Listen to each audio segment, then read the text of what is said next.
Tweeting to God by Dr. Dominic Emmanuel, Chapter 8, God's Creation and Us.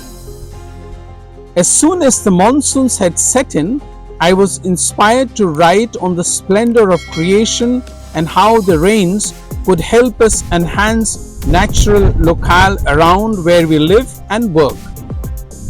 Little did I realize that the early monsoons would also create terrible havoc in some parts of the country.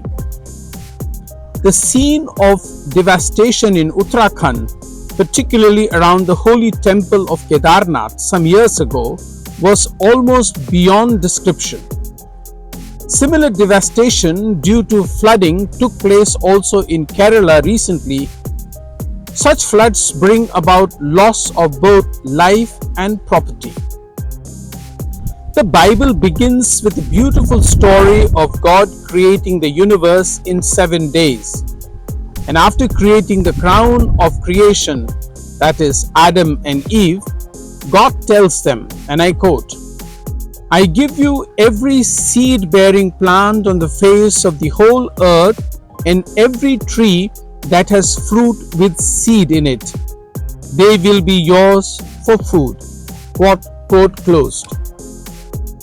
Mother Earth and all that it contains, including the sea, are meant to sustain us through our sojourn here. The environmentalists have been at great pain in warning us about the terrible consequences that loom large for the coming generations.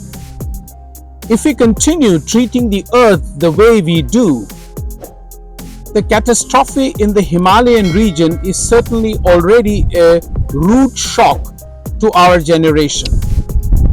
The pertinent question being posed here is, was what happened in that region a man-made tragedy or simply the result of nature's fury?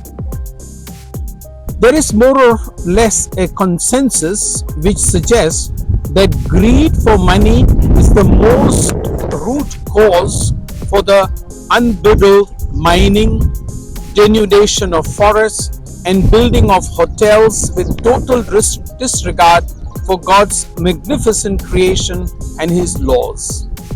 The Bible says, and I quote, "The earth is defiled by its people.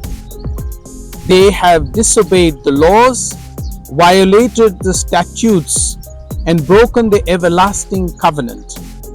Therefore, a curse consumes the earth.